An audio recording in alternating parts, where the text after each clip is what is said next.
Bonjour, bonsoir tout le monde et bienvenue dans ce 108e épisode de l'ES Made in France.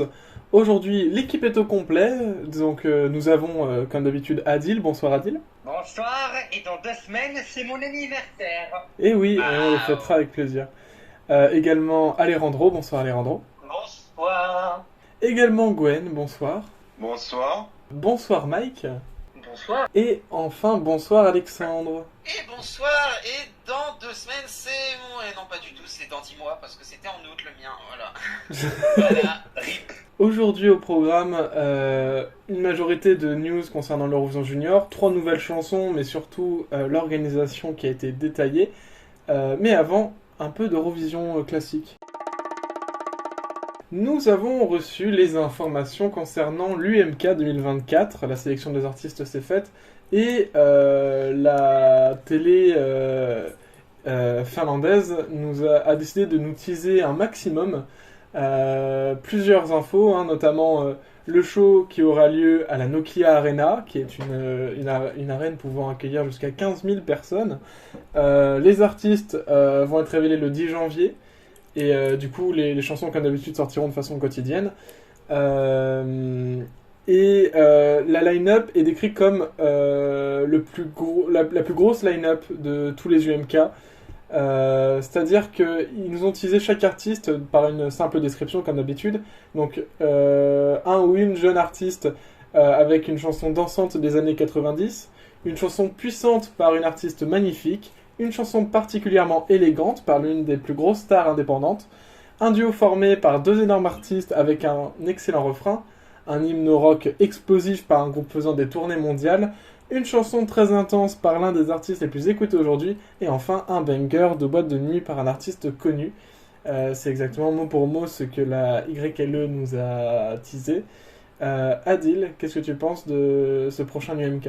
Putain, quand je pense qu'ils nous ont donné Darkside, Jezebel et la folie contagieuse de Cha-Cha-Cha, j'attends avec impatience ce que l'UMK va me donner. Et la télé finnoise, mais aussi dans les grands, parce qu'on a un intervalle acte de Caria, à savoir le véritable gagnant de 2023. Mais ça, c'est un autre sujet. Bon, vivement l'UMK, voilà, c'est tout ce que je vais dire. Alejandro ? La télé finlandaise nous met l'eau à la bouche et la seule envie qu'on a forcément c'est d'être le 10 février prochain pour profiter de ce show. C'est bien, c'est que la télé voit grand et elle voit qu'il y a de l'intérêt pour leur sélection, pour profiter justement de l'UMK justement pour redécouvrir ou de redécouvrir des artistes. Et là, la seule chose qu'on veut c'est y être une bonne fois pour toutes et voir là, à mon avis, la line-up de fou qu'on va avoir.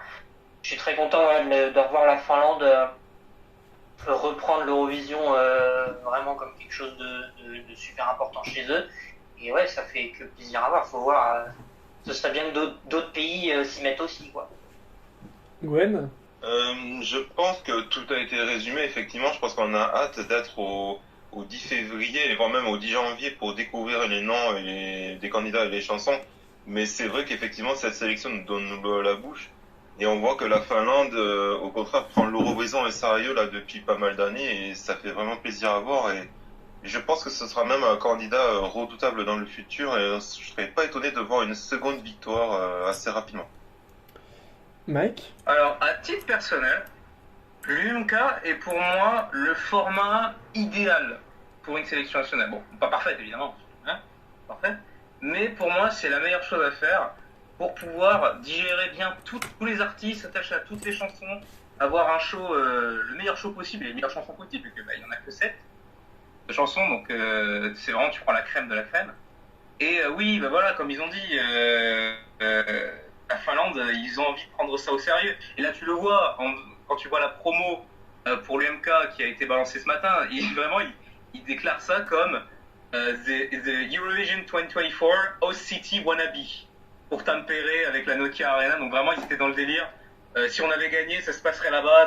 On va faire tout pour que ça soit quasi ça.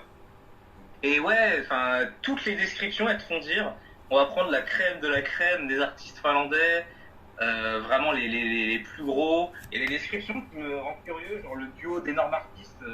Il y en a qui ont pété un plan en mode ouah, ça va être Sarah Alto et Erika Bickman ou des trucs comme ça, tu vois. Et un featuring très très lourd. Mais voilà quoi, enfin, qu'est-ce que tu veux que je te dise? Ça va être super, ça va être super. Et on a trop hâte. Après, j'espère juste que l'YLE vont pas faire la même connerie concernant la révélation des artistes.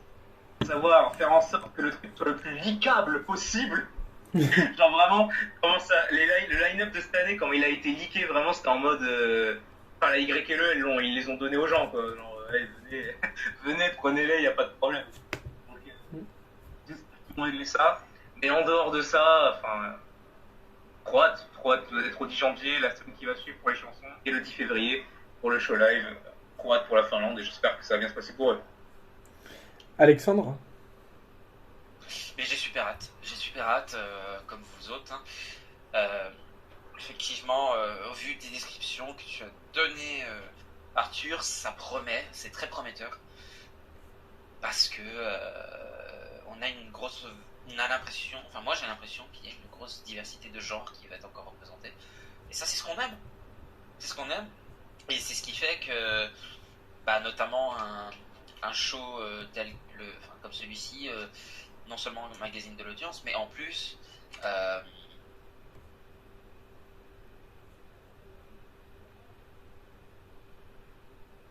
entretien suffisante qui représente ce qu'est l'Eurovision aujourd'hui. Ça, c'est important, tout simplement pour avoir un bon résultat en fait. Donc moi je trouve que je suis très très très excité. J'espère qu'ils tiendront leur promesse de quand ils disent que la line-up est la plus grosse de tous les UMK. Je vais pas, dans le doute, je vais pas non plus mettre mes attentes trop haut au cas où on est déçu, mais a priori je pense que c'est très positif. Et voilà, donc j'ai très hâte. Perso, j'ai très hâte aussi, même après, s'ils annoncent des artistes populaires, des gros artistes, après, faut savoir que faut se méfier parce qu'il est arrivé par le passé que l'UMK propose de gros artistes et qu'on termine avec une chanson qui s'appelle Look Away. Donc, je dis, en vrai, oui. On peut se méfier. Ah oui. Mais, ou même Jezebel d'ailleurs. Ouais, qui a fini dernier sa demi, hein. C'est ça, mais après, genre, je te rassure, parce qu'il y avait des trucs comme ça pour cette année, et il y a eu des déclarations en gros, en mode, il y a des énormes artistes qui ont proposé, mais leurs chansons n'étaient pas au niveau, ils les ont recalées. Donc a priori, ça devrait pas être un gros souci de ce côté-là. En tout cas, on aura la réponse du coup ce 10 janvier pour les chansons, et donc le 10 février pour la finale nationale finlandaise que l'on va suivre avec attention l'année prochaine. On rentre dans les news concernant le junior et on va parler notamment de la conférence de presse qu'a tenue France Télévisions à Nice pour présenter le line-up, comment se passerait leur Eurovision junior. Deuxième fois que la France accueille l'Eurovision junior d'ailleurs sur son sol. Et deuxième Eurovision junior pour Alexandra Redemiel. On va commencer dans le vif du sujet par la scène du Junior 2023, le visuel qui a été partagé sur les réseaux sociaux. Adil, que penses-tu de cette scène? Bon, là, alors, de ce que je me souviens, de ce que j'ai vu, c'est que la scène est quand même jolie, mais j'ai hâte de voir ce que ça donne en vrai. Alejandro? Moi, ce que j'aime beaucoup de cette scène, c'est que, comme certaines années précédentes, c'est qu'il y a vraiment cette sensation de grandeur, alors que la scène, elle est pas si grande que ça. Voilà, c'est qu'il y a vraiment cet effet visuel, justement, qui fonctionne bien. Après, voilà, à voir ce que ça va donner avec le jeu de caméra et tout ce qu'il y a autour. Mais non, honnêtement, voilà, rien de particulier. Voilà, c'est une scène très belle. C'est comme la France l'a montré il y a 2 ans. Voilà, rebelote, c'est encore quelque chose de très joli. Puis à voir ce que ça rendra en image, en vrai. Gwen? En fait, cette scène, bon, elle est pas si mauvaise que ça, hein, je pense. Mais par contre, moi, ce qui me dérange, c'est que j'ai l'impression que c'est un peu un méli-mélo des précédentes scènes, que ce soit senior ou junior. Je trouve ça peut-être un peu dommage. J'aurais bien aimé un petit peu plus d'originalité, comme ça avait été en 2021 avec les petits éléments sur le côté avec la green room et cette scène un peu simpliste. Après, qui sait, peut-être que ça peut marcher, ça peut fonctionner. Je suis peut-être le seul à pas trop être fan de mon côté. Mike? Ah bah les artworks pour l'instant ils vendent du rêve. Hein. En l'état, la scène elle est vraiment stylée. Et je trouve que c'est une meilleure scène que les dernières scènes de l'Eurovision Senior. De mon côté, enfin, c'est un côté un peu carnaval, un peu tir. C'est très coloré, enfin, ça te donne envie de regarder et de passer un bon moment devant, et c'est l'essentiel. Évidemment, comment ça rentre en live, ça se trouve, il y avait encore un problème technique et ça va être un bordel sans nom. Mais a priori, je vois pas ce qu'il pourrait y avoir comme souci. Non, il n'y a pas de kinetic scène. Il n'y a pas un énorme truc au milieu là qui peut tomber en panne, donc ça devrait bien se passer. Mais même, ben, je veux dire, toutes les lumières, etc., qui couvrent tout l'écran LED, etc., répartis sur plusieurs mini parties, super mal, c'est terrible. Mais enfin, pour dire que c'est vraiment lumineux, coloré, et voilà, quoi, ça te donne envie ça te donne envie de performer sur cette scène, quoi. T'as trop envie, t'es genre, waouh, c'est super. Je suis très envieux des personnes qui vont être là-bas parce que je pense que cette scène va leur en mettre plein la vue. Et enfin, Alexandre? Et bah, moi je suis plutôt content de cette scène. Elle a pas grand chose de spécial, mais elle est suffisante, elle est colorée. Elle est, enfin, du moins sur les artworks. Mais de toute façon, l'identité visuelle de cette année est très colorée. Elle me fait penser un peu à la scène du Junior 2014. Donc, ouais, pour moi, elle a l'air assez petite, mais de toute façon, le Palais Nicaïa est une enceinte relativement petite en comparaison aux précédentes éditions. Mais ouais, c'est une scène qui, en plus, à mon avis, va être adaptée pour un public plus jeune. On en avait parlé dans le précédent épisode, je crois, ou alors, je sais plus si je t'en avais parlé à toi, Arthur, en privé quand on s'était vu. Mais effectivement, j'ai l'impression que France 2, contrairement, enfin, de tous les précédents organisateurs, j'ai l'impression que France 2 est le diffuseur qui tient le plus à l'aspect junior du concours, et notamment de ce fait en réduisant peut-être l'aspect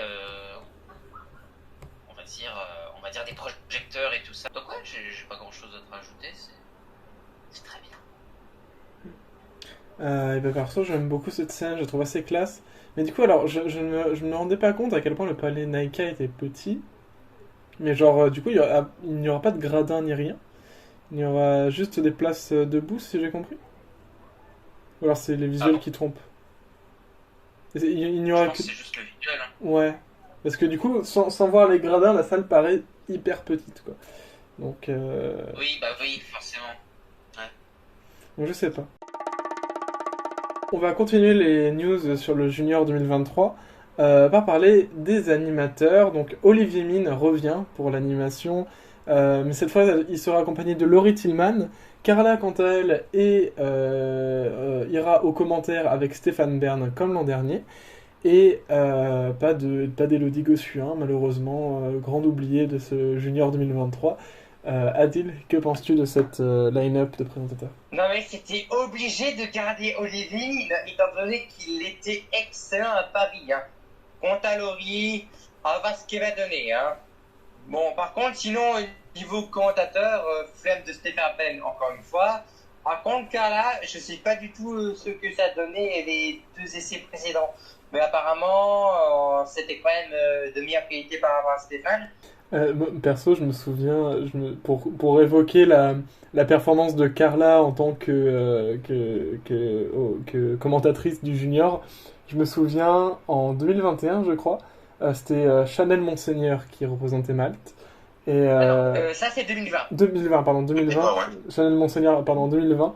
Et Carla avait sorti, quand Stéphane Bern avait dit qu'elle s'appelait Chanel, elle avait sorti Carla. Ah, c'est le nom de mon chien! Voilà. Oh, je m'en souviens de ça. Moi, j'ai eu aucun souvenir. Mais bon, après, pour Carla, c'est excusable parce que c'est quand même une gosse quand même qui redécouvre le junior après avoir présenté en 2019. Donc là, j'ai envie de dire que c'est excusable là. Enfin voilà, du coup c'était pour décrire un peu la performance de Carla au commentaire, qui est bon, elle est de plus en plus professionnelle, ceci dit. Je pense que son animation au Junior 2021 lui a apporté pas mal d'expérience. Alejandro, qu'est-ce que tu penses de Ouais. ces choix? Je vais pas m'attarder sur Olivier Mine, c'était logique, il a fait du très bon boulot il y a 2 ans, donc pour moi c'était complètement logique qu'il soit à nouveau aux commandes cette année. Laurie Tillman, j'ai hâte de voir, je la connais pas assez, et puis je sais même pas si elle est présentée quoi que ce soit, donc ça va être une totale découverte. Après, bon, Stéphane Bern, c'est Stéphane Bern, bon, ouais, il est comme il est, on peut lui en vouloir, et forcément. Celui qui fait l'adulte, bah, logiquement, bah, il reprend le junior, et puis, bah, Carla, bah, pareil, pas étonné qu'on revoie justement une ancienne représentante de la France au junior au commentaire. Après, apparemment, ça parle aussi d'une troisième présentatrice, alors uniquement pour tout ce qui est réseaux sociaux, etc. On parlerait d'Ophénia, Ah oui, qui est donc une TikTokeuse assez connue. Donc pareil, à voir ce que ça va donner. En tout cas, je sais qu'elle est assez appréciée, donc on va voir. c'est vrai, j'avais oublié de préciser ça. Gwen, qu'est-ce que tu penses? Bon, juste avant de commencer, je voulais juste faire pas une petite remarque, mais une petite observation. Olivier Mine sera quand même le 4e présentateur à avoir présenté 2 fois l'Horizon Junior, donc je dis c'est déjà pas mal. Après, Kilian Van der Meij pour les Pays-Bas, Timur Mreznichenko pour l'Ukraine et Ida Nowakowska pour la Pologne. Donc déjà, félicitations quand même Olivier, donc il est dans le cercle privé des petits présentateurs qui ont fait 2 fois le junior. Après, personnellement, j'aurais peut-être préféré Cyril Ferrol à la place. Ça aurait permis un peu de changer un petit peu par rapport à 2021. Mais après, Olivier Mine, il a un très bon accent anglais, il a une bonne prononciation, donc je pense que c'est pas non plus un mauvais choix. Après, bon, on dit Dixit et Loïc Gossuin, mais bon, après, elle est partie de France 2, donc je pense qu'on peut pas la récupérer non plus. Je pense que Laurie Tillman n'est pas non plus un mauvais choix. Elle a déjà fait des émissions aussi en direct le soir, des prime time. Je pense non plus c'est pas mauvais. Donc après, à voir ce que ça va donner. Après, bon, Stéphane Bern et Carla, on les a vus l'année dernière et ça a été pareil en 2020. Bon, pour l'instant, ils ont porté chance pour la France, donc pourquoi pas. À voir. De toute façon, je serai derrière ma télé, donc je pense que je verrai bien s'ils balanceront des bêtises ou pas. Mike? Je vais faire ça avec, tout ce qui est présentation, j'y connais pas grand chose. Olivier Mine, ça s'est pas passé la dernière fois, donc tant mieux. Laurie Tillman, je sais pas. Stéphane Bern, je l'aime bien, donc ça me va. Et Carla, elle était pas mal en host du dernier Eurovision Junior à Paris, donc. Alexandre. Du coup, pour Olivier Mine, je suis très content, encore une fois. C'est dommage qu'il soit pas plus impliqué dans la famille Eurovision, vu que il est excellent à ça. C'est un de mes animateurs préférés. Depuis que je suis tout petit, il a, grâce à Fort Boyard et tout, c'est une icône de ma jeunesse. Pour beaucoup d'entre nous ici aussi, je pense. Et voilà, donc c'est dommage. Pourtant, il a déjà commenté l'Eurovision en 95, 96, 97. Donc c'est dommage qu'il soit pas plus dans la famille, on va dire. Donc voilà. Et pour Laurie Tillman, je ne sais pas, je ne la connais pas plus que ça, mais on verra. J'ai confiance. Si j'avais dû changer et prendre obligatoirement un présentateur différent, pardon. Pour ce qui est d'Olivier Mine, peut-être j'aurais pris Cyril Ferraud, effectivement. Et pour ce qui est de Laurie Tillman, j'aurais peut-être pris Laurence Boccolini, mais vu qu'elle est malade en ce moment, c'est un petit peu compliqué. Mais voilà. Ça aurait été marrant d'ailleurs quand on y pense d'avoir Laurence Boccolini en présentatrice du junior, sachant que quand on sait que exactement 20 ans avant elle présentait le maillon faible, c'est quand même ça aurait été un gros écart, une grosse différence de personnalité. Mais bon, c'est ça qui fait qu'on l'adore. Dans tous les cas, très bon choix et je suis très content pour Olivier Mine encore une fois. Effectivement, alors moi j'ai pas grand chose à dire. Je veux dire que bon, moi ça me convient, c'est un casting qui me convient. Et effectivement, Alexandre l'a mentionné. Mais moi j'ai le souvenir que Cyril Ferraud était très publicité par les Eurofans à l'époque, pour animer le junior notamment. Et, euh, et j'ai l'impression qu'à chaque fois c'est le grand oublié. Alors est-ce que c'est Cyril Ferraud qui n'a pas envie d'aller dans le côté Eurovision, bien qu'on sait qu'il s'y intéresse un petit peu. Mais bon, pour moi c'est un peu le grand oublié des castings souvent. Bah, peut-être que France 2 se dit juste tout simplement qu'Olivier Mine est meilleur, vu qu'il a déjà Ouais, ouais. si jamais lui réaccepte encore une fois, bah, France 2 n'a pas de raison de s'en séparer. Donc, et c'est vrai que c'est bien de garder la dualité, enfin la mixité, donc un présentateur, une présentatrice. Surtout, pas mal de personnes le voulaient justement parce que il apportait une touche locale. Voilà, vu qu'il est du sud de la France, bah forcément, ça aurait plu à certains, quoi. On va continuer en parlant d'une petite info qui est tombée pendant la conférence de presse qui sera la venue d'Amir, chanteur ayant représenté la France à l'Eurovision 2016 et en terminé 6ème, qui nous fera un interval act, une entracte lors du show. Et apparemment, Alexandra Redamiel serait en négociation avec d'autres artistes internationaux pour participer aux entractes. Alejandro? Non, bah très content de revoir Amir. Je pense que ça va faire plaisir à pas mal d'Eurofans justement pour ceux qui avaient aimé sa chanson et sa presta en 2016. Après, bah pour les artistes internationaux, on va voir ce que ce sera la line-up, mais je me fais pas de soucis. Gwen? Amir a fait le beau temps de l'Eurovision en 2016, donc ce n'est pas étonnant de le voir justement en tant qu'entracte de l'Eurovision Junior. Hein. C'est au contraire, c'est un bon point positif, hein. C'est très bien. Euh, Moi, parce que pour peut-être dommage, hein, j'aimerais bien peut-être la présence de Lorraine qui a gagné l'Eurovision cette année et je pense que ça apporterait une petite touche à Eurovision en plus qui serait assez sympathique et voilà. Enfin, après c'est juste mon point de vue, hein, mais après ça dépendra de qui ils vont choisir. Hein, ce sera peut-être bien, hein, je me trompe peut-être. Hein. Mike? Bah pareil, un peu Amir, hein, ça fait toujours plaisir de le voir. Après, je pense pas qu'ils... Perso, je pense pas qu'ils vont ramener Laurine. Je pense pas que ça va le faire. Par contre, je pense qu'ils vont ramener Tatou. Je pense que ça va interpréter Tatou à un moment, je sais pas quand, mais ça va le faire. Et même pour les artistes internationaux, en vrai, ils disent ça, mais je sais pas pourquoi, je miserais plus sur une Barbara Pravi, Lazara, pour retenter, pour venir, machin. Non, mais oui, enfin, globalement, c'est comme pour 2021, de toute façon. Le 2021 qui est une bonne édition et avec de bonnes entrailles, donc je pense que les entrailles, ça va bien se passer aussi, et ça part pour. Alexandre? C'est un choix logique et ça fait plaisir de revoir Amir qui, j'avais l'impression, était un peu oublié ces dernières années parce que jusqu'à ce qu'on ait Barbara Pravi, c'est vrai que c'était surtout Amir qui était vu comme, on va dire, le Jésus de l'Eurovision en France, on va dire, qui nous avait enfin ramené un bon résultat. Puis après, bon, il y a eu Barbara qui a failli nous faire gagner à 25 points près, donc c'est sûr que voilà. Mais donc oui, très content de le revoir, surtout 7 ans après, ça fait une trotte, et puis voilà, je suis content que lui aussi ait accepté de venir, parce que content qu'il n'ait pas oublié son passé, tout simplement de chanteur à l'Eurovision, parce que certains artistes ont l'air de l'oublier et de le négliger, et c'est tout à fait dommage. Perso, je suis satisfait que Camille vienne faire une interval act et je suis content que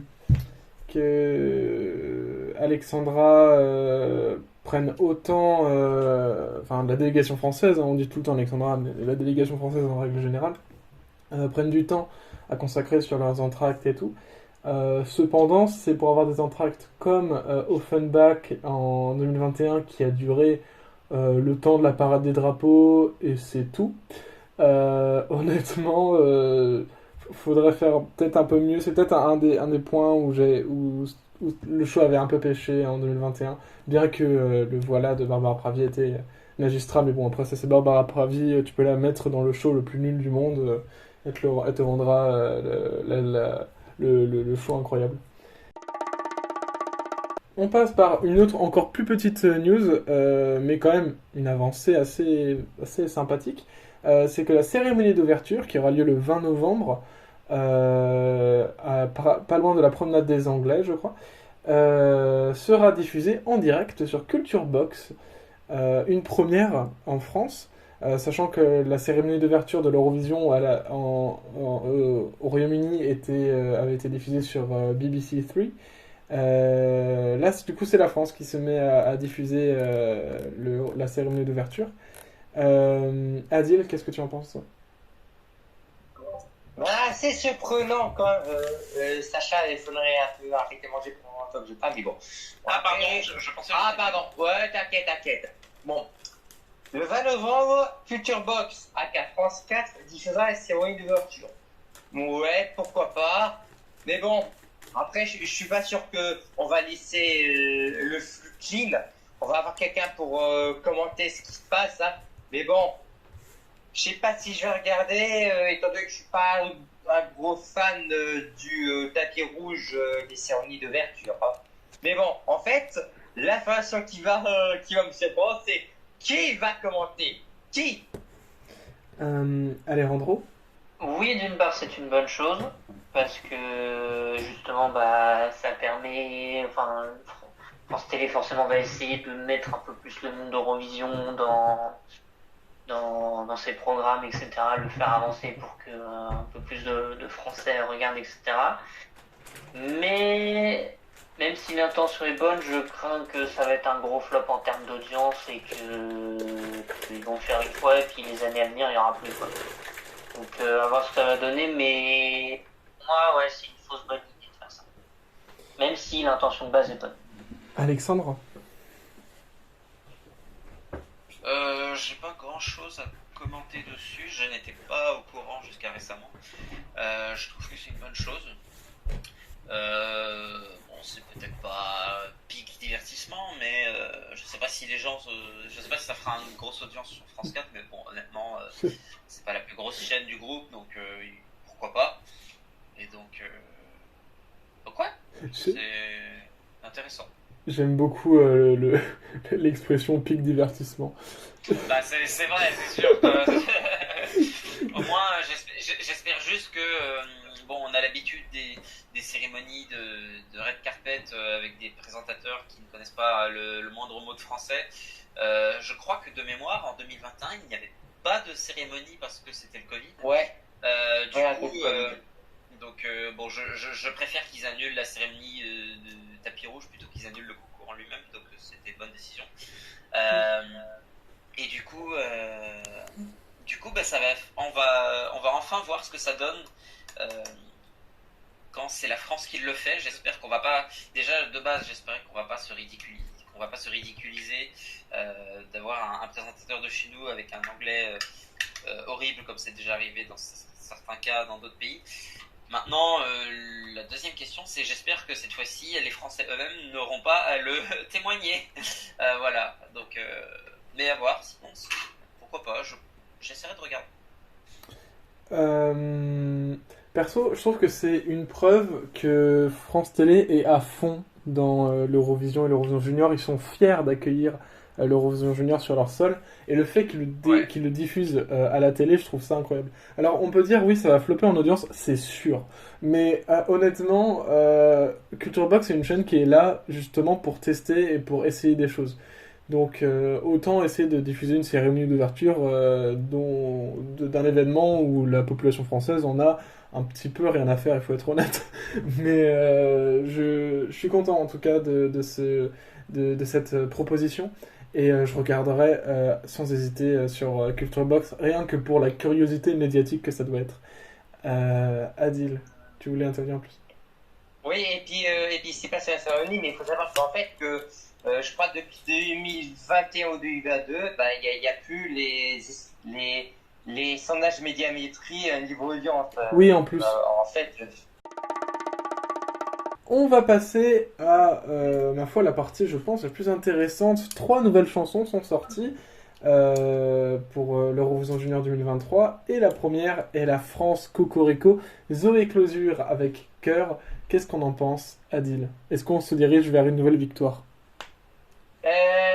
Non, finalement, pas vraiment. Mais bon, pour être honnête, c'est un peu dans la lignée de nos contributions avec un guillemet qui cache dans la tête, le aïe aïe aïe. C'est bien produit. Bon, attention, j'aime pas trop la fin, mais avec ça, et un peu l'ambiance, ça me semble bien être la moins bonne contribution depuis 2019.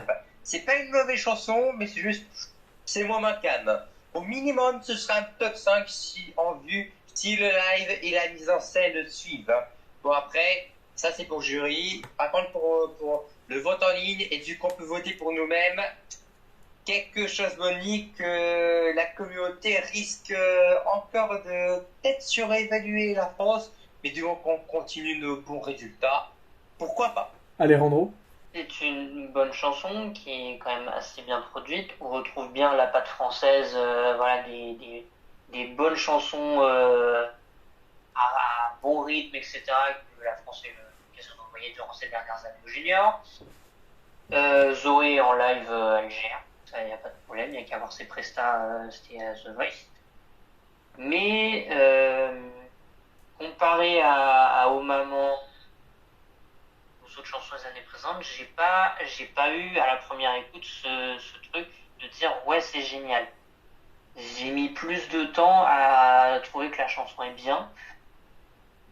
Est-ce que je suis le seul qui a eu cet effet-là? Je sais pas, mais voilà, j'ai eu un peu plus de mal à rentrer dans la chanson, même si voilà, le message forcément il est extrêmement important et voilà, c'est une cause pour laquelle on devrait tous se battre. Mais voilà, j'ai mis un peu plus de temps à rentrer dans la chanson, un peu plus de temps pour que je puisse l'apprécier vraiment. Après, nouvelle victoire, non, je pense pas, mais bon résultat, oui, c'est possible. Gwen? Je vais rejoindre Alejandro, je suis assez d'accord avec lui. J'ai eu beaucoup de temps aussi à essayer d'apprécier la chanson. En soi, je pense que Cœur n'est pas une mauvaise chanson, loin de là, il y a de très bonnes paroles, une très bonne musique.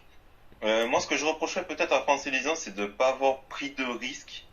On sent vraiment que voilà, c'est la deuxième fois qu'on organise le junior et peut-être il y a peut-être le risque d'avoir une troisième victoire d'organiser une troisième fois et de se voir dire que la France a un gros niveau que d'autres pays n'ont pas. Après, je pense qu'avec un bon live et peut-être une bonne chorégraphie, je pense qu'au contraire, on va bien s'en tirer. Je pense que même un top 5 est largement faisable. Je pense que le vote internet va être en notre faveur. Mais d'après voir le vote du jury, je pense qu'elle va bien s'en tirer. Elle chante très très bien. Je me fais pas de soucis de ce côté-là. Mais la victoire, c'est pas impossible, mais à ne pas négliger. Mike? Alors, j'ai fait un petit texte, je vais le rentabiliser. Ça risque de rendre énormément bien en live avec Zoé qui chante vraiment bien et est à l'aise sur scène. C'est un bon choix de notre côté, même si je suis pas non plus le plus emballé pour Cœur. Le refrain m'accroche vite fait, mais ça me transcende pas non plus. Aussi, j'ai vu que la chanson parlait de harcèlement scolaire. Et en regardant le texte, ça m'a plus l'air d'une chanson généraliste sur l'affirmation en général. C'est peut-être la chanson qui est trop subtile pour moi, mais je n'ai pas vraiment vu le message sur le harcèlement scolaire dedans. Au demeurant, je pense sans trop trembler qu'on continuera les bons résultats au junior avec ça. Merci. Merci. Au revoir.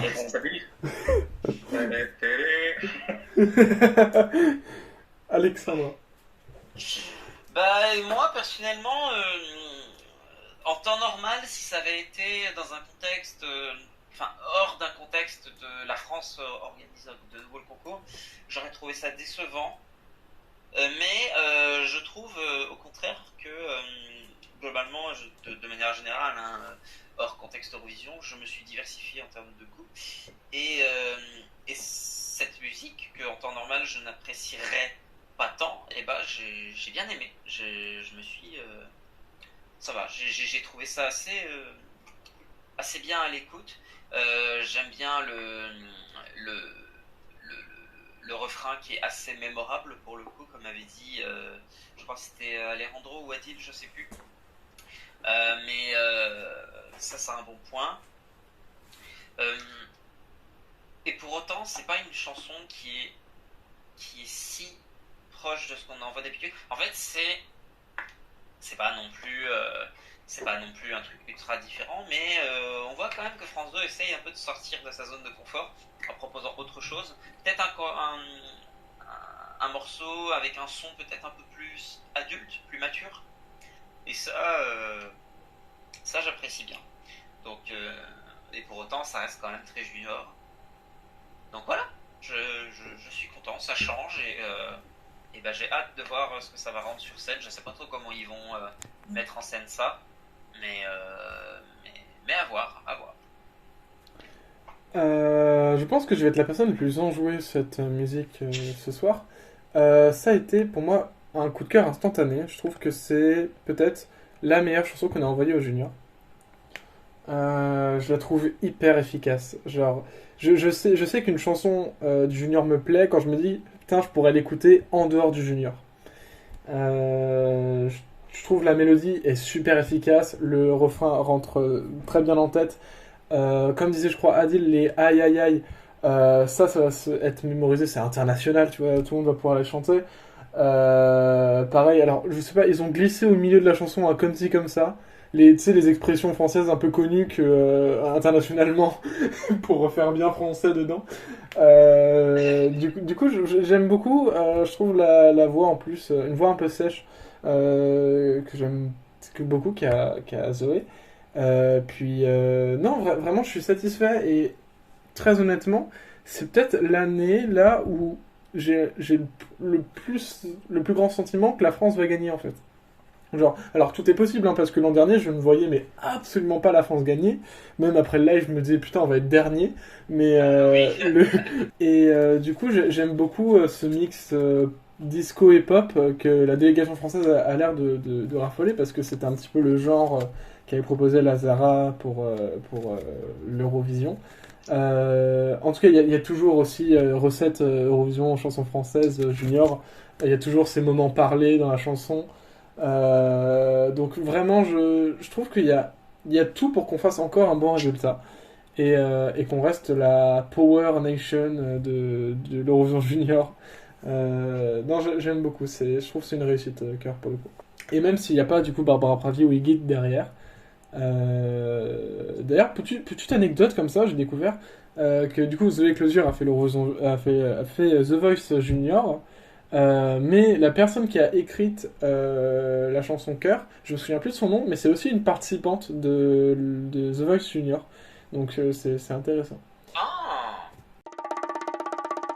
On va continuer avec le Vitbir Junior, les résultats qui sont sortis, et du coup la victoire d'Anastasia Dimid avec la chanson Kvitka, qui veut dire fleur, qui représentera donc l'Ukraine à l'Eurovision Junior 2023.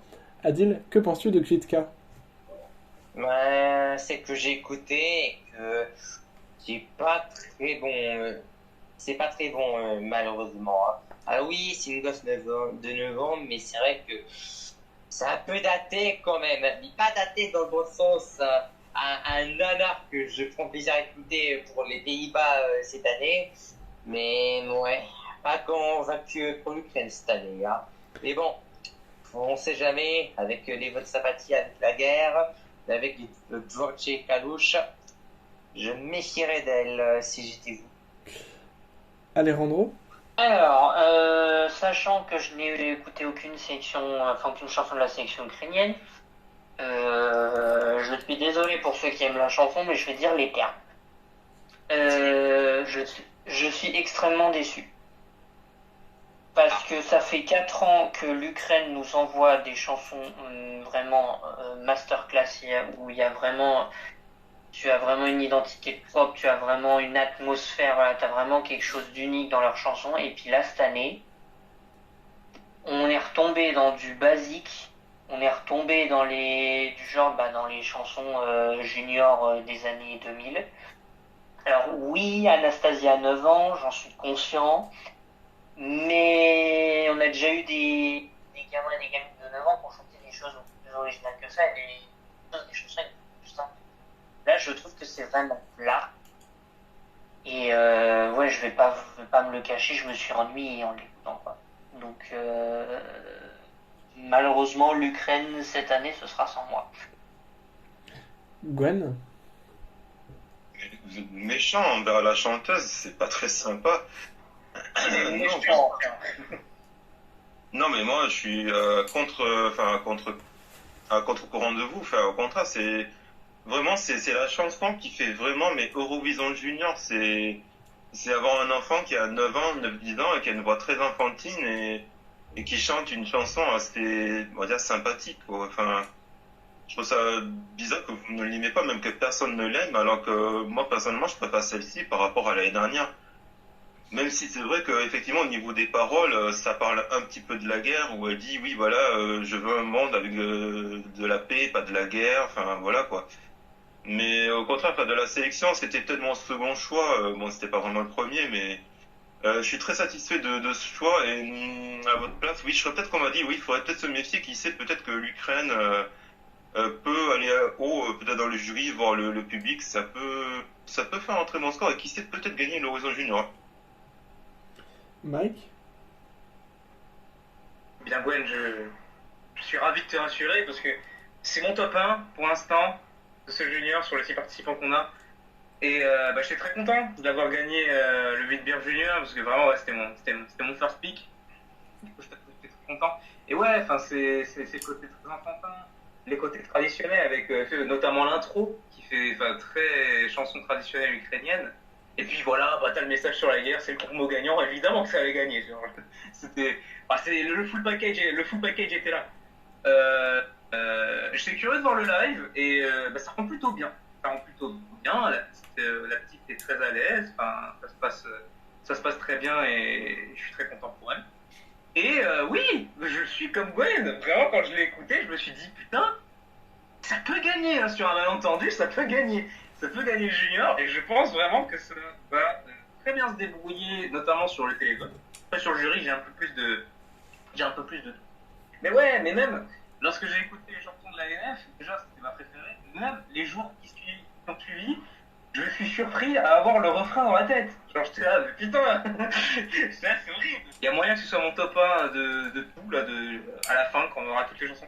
Il y a moyen que l'Ukraine soit mon top 1, c'est un candidat pour. Et je suis dans le train pour l'Ukraine, pour le coup, pour 2023. Alexandre? Effectivement, comme tu dis, ça peut, sur un malentendu, ça peut gagner quand tu vois que Maman a gagné, qui pour le coup c'était vraiment sur un très gros malentendu que ça a gagné. Là pour le coup effectivement, déjà je vais dire mon avis sur la chanson, je trouve que c'est un bon bop, comme on en fait plus toujours en ce moment. Donc c'est bien, enfin on en fait quand même quelques-uns, mais voilà.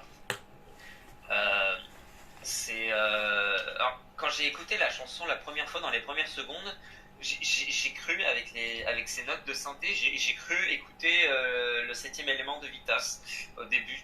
Mais c'est ça qui m'a fait très rire au début, mais au final, bon, c'est très différent. Et donc ouais, j'aime beaucoup. C'est très enfantin, c'est très mignon. Comme on l'a dit, elle est très jeune, mais ça, en soi, bon, pas besoin forcément de le dire. Mais ouais, c'est haut en couleur, et je trouve pas que ce soit une chanson qui soit si basique que ça, contrairement à ce qu'a dit... c'était qui déjà? C'était Alejandro. Et moi. Voilà, c'est ça, c'était toi. Moi je trouve pas, il y a quand même quelques éléments, surtout au début, qui font on va dire, je dirais pas traditionnel, mais qui font pas si conventionnel que ça, dans l'intro du moins. Donc ça va, je trouve que l'âme de l'Ukraine est quand même présente dans cette chanson, si c'est ça que vous vous demandez. Donc ouais, si je devais donner une note, bon, j'en ai pas donné avant, mais là je mettrais un bon 8. Écoute, oui, l'âme de l'Ukraine est présente dans cette chanson, mais l'âme de l'Ukraine est mourante, là pour le coup. Je suis désolé, j'avais envie de rebondir sur ça. Mais Non, en vrai, je comprends ce qu'avait dit Alejandro parce que moi aussi je trouve ça basique, mais en fait, je trouve pas ça basique comme une chanson de l'Eurovision Junior serait basique dans n'importe quel pays.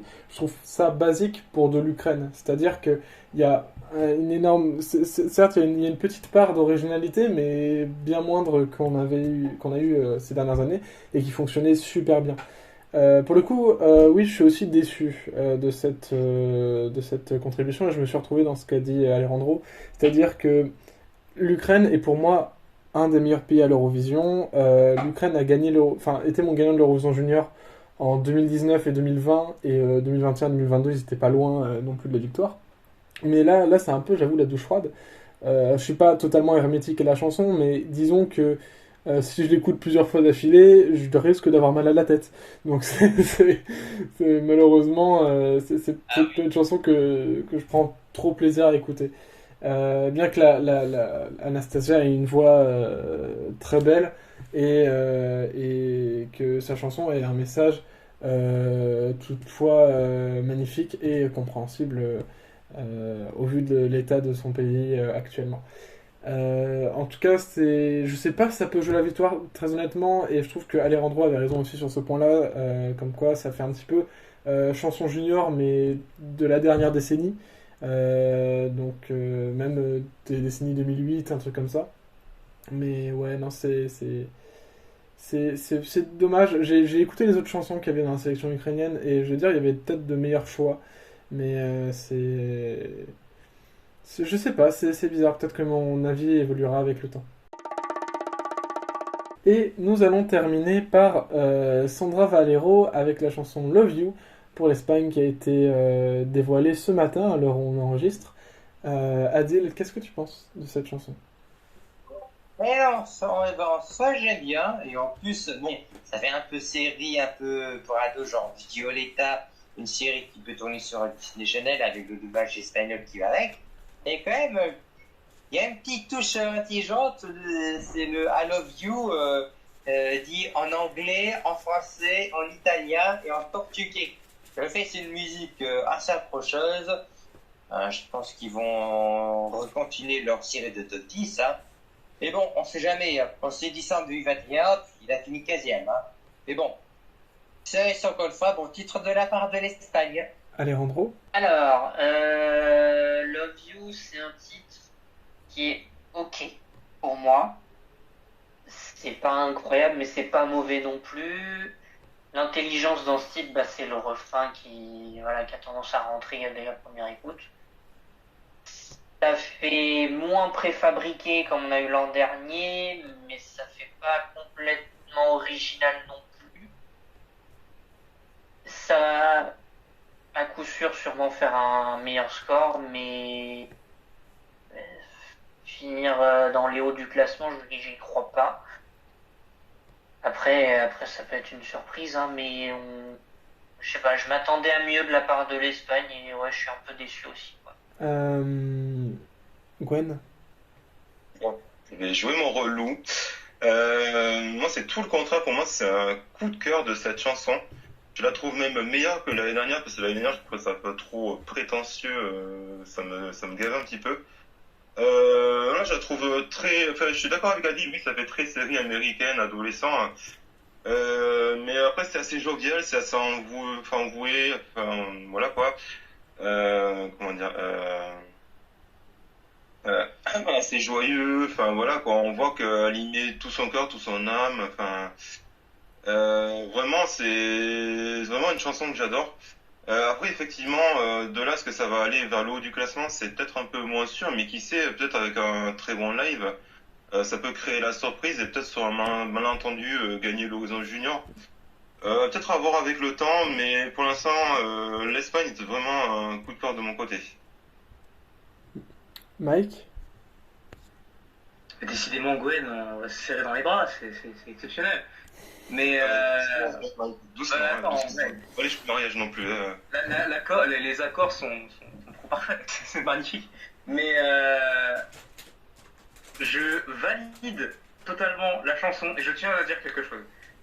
On dit souvent que on a la Géorgie, la France, l'Arménie comme étant dernièrement les MVP de l'Eurovision Junior. j'aimerais lancer un référendum pour inclure l'Espagne là-dedans. Non, parce que entre Rire, Señorita et maintenant Love You, les mecs ils enchaînent banger sur banger. En fait. C'est une bonne ambiance, c'est bien rythmé, ça te fait danser. Vraiment, moi, quand je l'ai écouté, là, je l'ai écouté. Et bien vraiment, pour le coup, ça m'a réellement surpris et ça m'a ambiancé et tout. J'adore la voix de Sandra Valero. Elle est vraiment bonne, elle donne vraiment envie de la réécouter. Et ouais, voilà, j'espère que le résultat sera en rendez-vous, parce que voilà, je dis que l'Espagne, ça devrait être dans les MVP du junior, mais les résultats suivent pas, et vraiment ça me perd totalement, et c'est terrible. Donc j'espère que ça va bien se passer pour eux cette année, parce que je serai totalement derrière eux pour le coup. Mettez du respect sur l'Espagne. Alexandre. Très surpris. D'habitude, je suis pas du tout un client de l'Espagne de manière générale à l'Eurovision, mais particulièrement en junior. Mais là, franchement, je pense honnêtement, ça doit être la première chanson de l'Espagne que j'aime vraiment depuis Marte. Franchement. Parce que 2020 et effectivement 2022 c'était très cliché et pas du tout mon style. 2021 c'était assez faible, d'ailleurs c'est leur pire résultat. Mais là cette année il y a quand même il y a de l'âme, il y a quelque chose, c'est enjaillant, j'aime beaucoup. Donc voilà, ça fait plaisir, je peux plus de choses à dire. Je vais être d'accord avec Adil, pour moi ça fait trop générique de série pour ados diffusé sur Disney Channel, à la télé-novelas un peu. Je suis pas fan de la chanson, elle est... En vrai elle est mignonne la chanson, mais je m'attendais à peut-être plus de l'Espagne, à quelque chose de plus compétitif. Je la vois pas se classer hyper haut honnêtement. Bien qu'il y ait l'utilisation de plusieurs langages qui peut être un bon point hein, pour l'Eurovision junior, pour pouvoir parler à un maximum de gens. Ma foi, j'ai rien de spécial à dire sur cette chanson, je la trouve assez neutre en fait. Et je suis surpris que l'Espagne ait fait ce choix-là. Je m'attendais pas à quelque chose d'aussi enfantin en fait venant de l'Espagne. L'Espagne pour moi n'a pas... Enfin, bien sûr, hein, toute chanson à l'Eurovision Junior est souvent assez enfantine, mais je m'attendais pas à quelque chose d'aussi enfantin, en fait. D'aussi dirigé pour les enfants. C'est surprenant. C'est surprenant. Moi, je suis pas énormément client, mais je comprends qu'elle trouve son public. Et c'est ainsi que s'achève ce 108e épisode de l'Ouest Made in France. Merci Adil d'avoir été là. Merci beaucoup. Merci Alejandro. Avec plaisir. Merci Gwen. Merci beaucoup. Merci Mike. Merci beaucoup. Et merci Alexandre. Mais de rien, merci à toi. On se retrouve très prochainement en fonction du fil de l'info, si de nouvelles chansons sortiront ou alors de nouvelles infos. D'ici là, portez-vous bien. Le podcast est disponible sur Spotify, sur Deezer, sur Apple Podcast, sur Samsung Podcast, sur Acast, sur Amazon Music et bien évidemment sur YouTube.